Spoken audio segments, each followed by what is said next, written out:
এখানে মাটি কোনদিন মরেনি। মাটি নরম আছে? আর এই জমিটা নেমন মাটি নরম, দুই জমি নরম আছে। নরম আছে।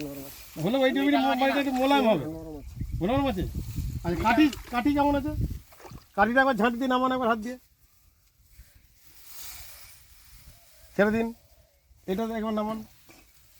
কি আমাদের নরম হবে। কোনটা কাঠি নরম? এটা নরম একটু বেশি আছে। এটা কাঠি শক্ত আছে। এই তো ছেড়ে দিচ্ছি, শার্ট করে উঠে যাচ্ছে স্প্রিংয়ের মতো। এটাকে নেড়ে দিচ্ছি, দেখুন বসে গেছে, উঠছে না, ওই স্প্রিংটা হচ্ছে না, বুঝতে পেরেছেন? আচ্ছা আপনি যে ব্যবহার করেছেন শীষ দেখছেন, কীটনাশক কম লেগেছে না একই রকম দিয়েছেন? পোকা কীটনাশক লাগছে না একই রকম দিয়েছেন না কম দিয়েছেন? কিরকম লাগছে? একই রকম দিয়েছেন। কিন্তু আপনার জমির যে পতাকা পাতা কেমন দেখছেন? পতাকা পাতা তো ভালো দেখছি। এর থেকে পতাকা পাতা ভালো আছে না খারাপ আছে?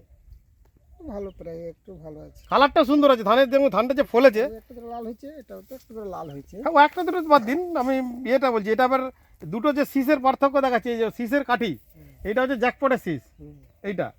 এই যে কাঠিটা দেখুন কেমন শক্ত, আর এই কাঠিটা দেখুন অলরেডি নরম, যেগুলো পাতা শুদ্ধ আছে, বুঝে গেছে? এটা মিশে গেছে। এইটা হচ্ছে এই জমিটা, দেখেছেন কত এটা হালকা। আপনি আবার নিজে সরাসরি এটা ধার দিন, এটা ধার দিন, এখানে ধার দিন। একটু ভারী আছে জানো, একটু ভারী আছে, বোঝা যাচ্ছে? হ্যাঁ, একটা শীষে তো বিরাট ভারী হবে না, ধানটা পরিষ্কার। দুটো যদি পাশাপাশি ফেলা হয়, দুটো ধানকে পাশাপাশি ফেলুন তো দেখি, দুটো ধানকে পাশাপাশি ফেলুন, দুটো, এর একটা ঝাড় এর একটা ঝাড়কে পাশাপাশি ফেলুন, কোনটা ভারী লাগছে? এটা একটু লাগছে। ভারী লাগছে? শিওর বলছেন? একটুই ভারী, একটা ঝাড়ে 1 কেজি ধান দেবে, হবে না কেজি আর হবে নাকি? আর কি। যাক, আপনার নাম? প্রফুল্ল সামন্ত। সামন্ত, আচ্ছা আচ্ছা।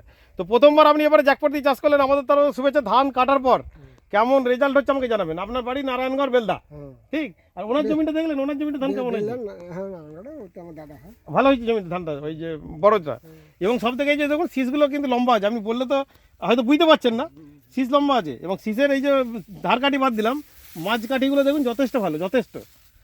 এবং পতাকা পাতা যেটাকে আমরা বলি, এই ফ্ল্যাগ লিফ হচ্ছে ধানের শেষ হাসি হবে ফ্ল্যাগ লিফ, এই পতাকা পাতা।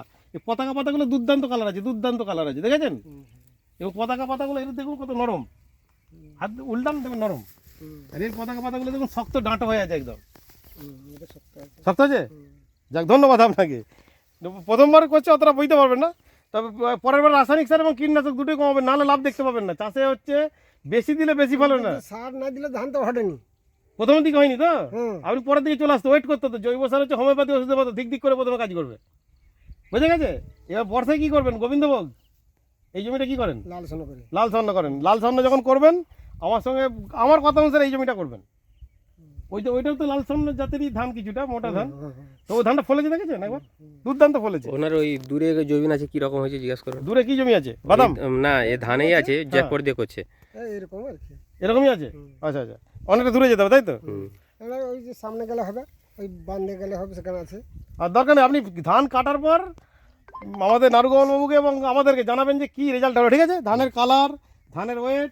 আরেকটা জিনিস, এই যে ধানের লাস্ট ধানগুলো দেখবেন আমাদের আগড়া হবে না, চাল হবে। আর এই জমির দেখবেন ধান লাস্ট ধানগুলো আগড়া হবে, অলরেডি অনেকটা আগড়া হয়ে গেছে দেখুন। এগুলো আর চাল খাতে নেই, দুধ নেই, ঠিক? যাক, ধন্যবাদ আপনাদের।